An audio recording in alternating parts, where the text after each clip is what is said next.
कश्मीरी पंडितों के नाम पे करोड़ों रुपए कमाने वाले लोग आज गायब हैं। जब कश्मीरी पंडित श्रीनगर के लाल चौक पर अपने इंसाफ के लिए, अपनी सुरक्षा के लिए प्रोटेस्ट कर रहे हैं, ऐसे में वो जितने भी राष्ट्रभक्त थे, देशभक्त थे, या हिंदुत्व को बचाने वाले लोग थे, या कश्मीरी पंडितों की जान की रक्षा के दम भरने वाले लोग थे, आज वो लोग सारे गायब हैं। कश्मीर में राहुल भट्ट की हत्या हो जाती है, उसके बाद वहां के कश्मीरी पंडित सड़कों पर उतरते हैं, प्रोटेस्ट करते हैं और ये मांग करते हैं कि उनको सुरक्षा दी जाए, उनकी सुरक्षा की जिम्मेदारी ली जाए। लेकिन वहां के जो एलजी है, जो दिल्ली से कंट्रोल होते हैं, वो उनके ऊपर लाठियां चलवा देते हैं, आंसू गैस के गोले चलवा देते हैं। अब जरा ये वीडियो देखिए, ये कश्मीर के श्रीनगर के लाल चौक का है, जहां पर कश्मीरी पंडित अपनी सुरक्षा के लिए प्रोटेस्ट कर रहे हैं। हम कश्मीरी पंडित हैं, हम कश्मीरी पंडित हैं, हम कश्मीरी पंडित हैं, हम कश्मीरी पंडित हैं। लेकिन जो कश्मीरी पंडितों के नाम पर करोड़ों रुपए कमाकर बैंकॉक में, हांगकांग में पार्टी कर रहे हैं, आज उन लोगों को इनकी चिंता नहीं है। आज राहुल भट्ट की हत्या हो जाती है, वहां के जो सरकारी अधिकारी हैं वो सामुदायिक तौर पर इस्तीफा देते हैं, लेकिन इन पर कोई असर नहीं पड़ता, इनको कानो कान खबर तक नहीं होती। अनुपम खेर जो खुद कश्मीरी पंडित होने का दावा करते हैं, जब फिल्म आती है तो सहानुभूति के तौर पर लोगों के जज्बात से खेलकर अपनी फिल्म को बेचते हैं, लोगों को इमोशनली अटैच कर उनको अपनी फिल्म बेचते हैं। लेकिन जब कश्मीरियों के साथ जुल्म होता है, जब वहां पर जो गवर्नर है वो बीजेपी के द्वारा बिठाया गया है, जो सीधा दिल्ली से कंट्रोल होता है, उस पर कुछ नहीं बोलते हैं। जो लोग कश्मीर में सब सही होने का दावा कर रहे थे, आज वहां के श्रीनगर में कश्मीरी पंडित प्रोटेस्ट कर रहे हैं। इससे पहले की जो तस्वीरें थी वो आपने देखी होंगी कि कश्मीरी पंडित जो है पुलिस वालों पर पत्थरबाजी कर रहे थे। क्यों कर रहे थे? क्योंकि उनके ऊपर टीयर गैस छोड़ा गया, उन पर लाठियां बरसाई गई। उनका कसूर क्या था? क्योंकि वो अपनी सुरक्षा की मांग कर रहे थे। तो ये है हिंदू हृदय सम्राट, तो ये है भाजपा की पॉलिसी, ये है मोदी जी की पॉलिसी कश्मीर में कश्मीरियों के लिए और कश्मीरी पंडितों के लिए। लेकिन आपको सिर्फ कश्मीरी पंडितों के नाम पर इमोशनली ब्लैकमेल बनाया जाएगा, लेकिन ना उनको कोई सुरक्षा नहीं दी जाएगी। तो ये वीडियो देख लीजिए कि किस तरीके से श्रीनगर के लाल चौक पर कश्मीरी पंडित प्रदर्शन कर रहे हैं। हम कश्मीरी पंडित हैं, हम कश्मीरी पंडित हैं, हम कश्मीरी पंडित हैं, हम कश्मीरी पंडित हैं। तो देखा आपने। अब इसके बाद आते हैं दूसरी बड़ी खबर पर।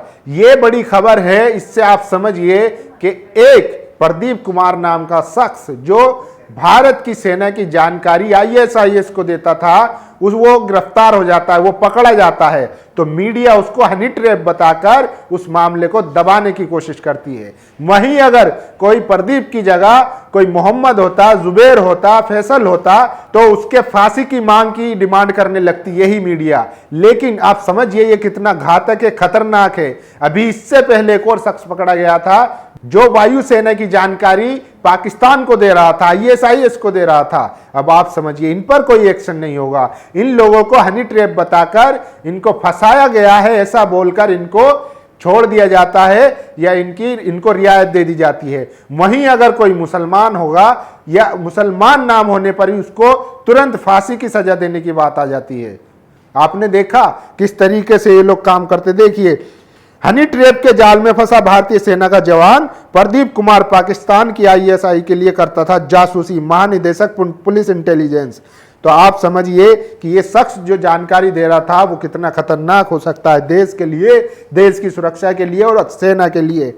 लेकिन इसको सजा नहीं होगी, इसको हनी ट्रैप का मामला बताकर छोड़ दिया जाएगा।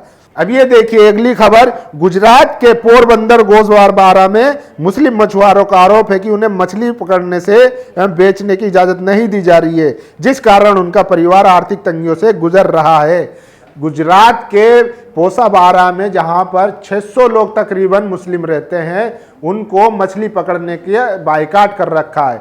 जो जिनका वो कारोबार है, उसी के जरिए वो अपने फैमिली को पालते हैं, अपने पेट को पालते हैं। अब उनको पकड़ने पर और बेचने पर, दोनों पर पाबंदी लगा दी गई है।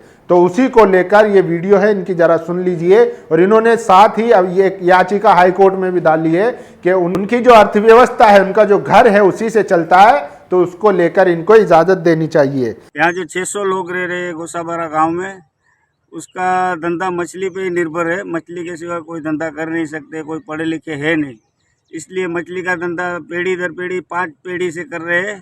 100 सालों से बाप दादा के वक्त से धंधा कर रहे हैं, लेकिन हमारा धंधा 2014 से बंद करवा दिया है। अब ये देखिए, भारत में मस्जिदों पर विवाद, दिल्ली में कुतुब मीनार परिसर की मस्जिद में नमाज पर लगा प्रतिबंध। तो कुतुब मीनार में जो मस्जिद थी, कुतुब मीनार के परिसर में, उस पर नमाज पढ़ने को लेकर प्रतिबंध लगा दिया गया है। जो आर्कियोलॉजिकल सर्वे ऑफ इंडिया है उसने इसको बैन कर दिया है कि वहां पर आप नमाज नहीं पढ़ सकते हैं। तो धीरे धीरे एक एक करके पूरे देश में ऐसा माहौल बनाया जा रहा है कि ताकि ज़्यादा से ज़्यादा हिंदू मुस्लिम हो और देश में जो असल मुद्दे हैं उनसे भटकाया जा सके। अभी खबर आ रही है कि कर्नाटक में जो जामा मस्जिद है, वहाँ उस मस्जिद को लेकर भी विश्व हिंदू परिषद की एक बड़ी बैठक हुई है, वो वहाँ पर भी कुछ करने वाले हैं।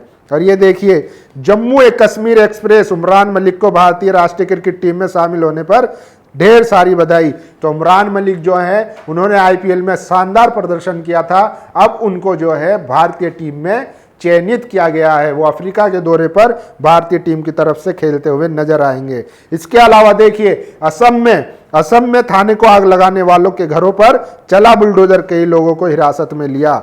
असम में यह हुआ कि वहां पर कुछ लोगों ने थाने में ही आग लगा दी थी, जिसके बाद वहां की सरकार ने उन पर कार्रवाई करते हुए बिना जांच पड़ताल के कुछ लोगों के मकान ढा दिए हैं, जिन पर आरोप है। अब इसके पीछे क्या मंशा है, ये आप सब लोग सभी जानते होंगे कि किस तरीके से देश में न्याय प्रक्रिया को चलाया जा रहा है। और अब ये देखिए, सबसे बड़ी खबर, जो बीजेपी रोहिंग्या और बांग्लादेशियों की राजनीति करती है, मुसलमानों को, जो बंगाल का है उसको भी बांग्लादेशी बताती है, रोहिंग्या मुस्लिम बताती है, वही पार्टी जो बांग्लादेशी है उनको अपनी तरफ से टिकट देती है, चुनाव लड़वाती है। ये देखिए खबर, आलो रानी सरकार, बीजेपी और तृणमूल से चुनाव लड़ चुकी निकली बांग्लादेशी, सोया रहा चुनाव आयोग। ये पूरी खबर मैं आपको बता देता हूं कि किस तरीके से बीजेपी के सिंबल पर और तृणमूल के सिंबल पर ये महिला जो है चुनाव लड़ चुकी है बाकायदा, और चुनाव आयोग को इसको भनक तक नहीं पड़ी।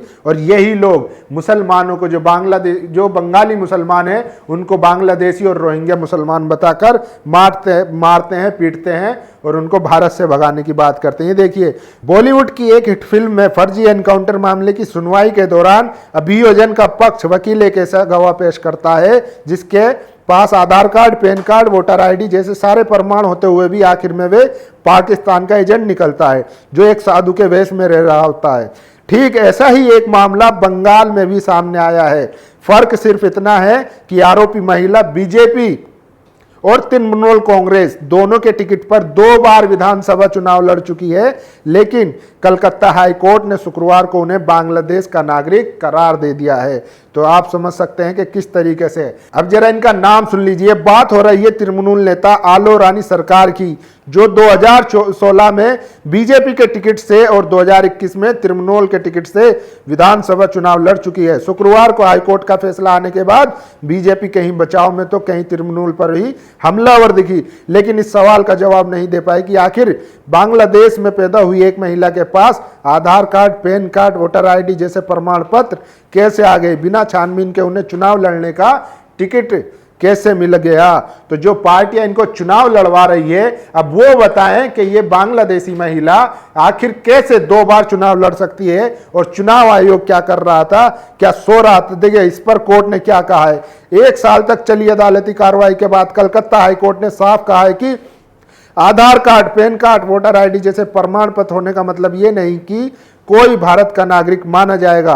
आलो रानी सरकार का जन्म बांग्लादेश में हुआ और वो बचपन में अपने चाचा के साथ भारत आई, यहीं रहने लगी। उनका नाम अभी भी बांग्लादेश की मतदाता सूची में शामिल है और इस नाते वे एक विदेशी नागरिक है। आलो रानी के वकील का कहना था कि उनके मुवक्किल का जन्म पश्चिम बंगाल के हुगली जिले में 1969 में हुआ था। 80 में आलो रानी की शादी बांग्लादेशी नागरिक डॉक्टर हरेंद्र नाथ सरकार से हुई, जो बाद में टूट गई। वे भारत वापस आ गई। 2012 में आलो रानी ने गलती से अपना नाम बांग्लादेश की मतदाता सूची में जुड़वा लिया था, जिसे हटाने के लिए उन्होंने आवेदन किया था। तो ये देखिए कि किस तरीके से बीजेपी जो कहती है कि रोहिंग्या और बांग्लादेश की राजनीति करती है, वो खुद अपनी पार्टी से बांग्लादेशियों को टिकट देती है, लेकिन सिर्फ नाम इतना है कि उसका नाम आलो रानी है और वो एक हिंदू है। बाकी अगर कोई मुसलमान होता, तो अगर वो बंगाली भी होता, पश्चिम बंगाल का भी, तब भी उसको बांग्लादेशी करार देकर भगाने की या उसको बदनाम करने की कोशिश तो हो ही जाती कम से कम। तो ये भी हालात हैं कि बीजेपी जहां अपनी सुविधा से बांग्लादेशियों को भी अपने पार्टी में ले लेती है और जहां उसका नुकसान होता है, फायदा होता है, वहीं वो जो भारत के नागरिक है, जो यहाँ की पैदाइश है, उनको भी रोहिंग्या और पता नहीं क्या क्या बता देती है। तो ये बड़ी खबरें थी कि किस तरीके से आज, और ये देखिए इसके अलावा ये देखिए कंगना रनौत को बड़ा झटका लगा है, जो हिंदू हृदय सम्राट बन रही थी, लगातार ऐसे बयानबाजी दे रही थी और लोगों को वर्गला रही थी, अब उनको इसकी कीमत चुकानी पड़ रही है। Shows of Kangana Ranaut starrer Dhaakad cancel due to zero audience in several cinema replace with that of Bhool Bhulaiyaa. इनकी फिल्म को हटाना पड़ रहा है क्योंकि ऑडियंस ही नहीं जा रही है, उसकी जगह भूल भुलैया को स्क्रीन पर लगाया जा रहा है। तो आप अंदाजा लगा सकते हैं 2200 स्क्रीन पर रिलीज हुई थी, अब इनकी हालत इतनी हो गई है कि वहां से इनको हटाया जा रहा है और जो दूसरी फिल्में हैं उनको लगाया जा रहा है, यानी कि लोग इनको अब देखना भी पसंद नहीं कर रहे हैं। तो इसलिए जो लगातार राजनीति में अपने ऊट पटांग के बयान से बनी रहती थी, अब उनको इसकी कीमत चुकानी पड़ रही है।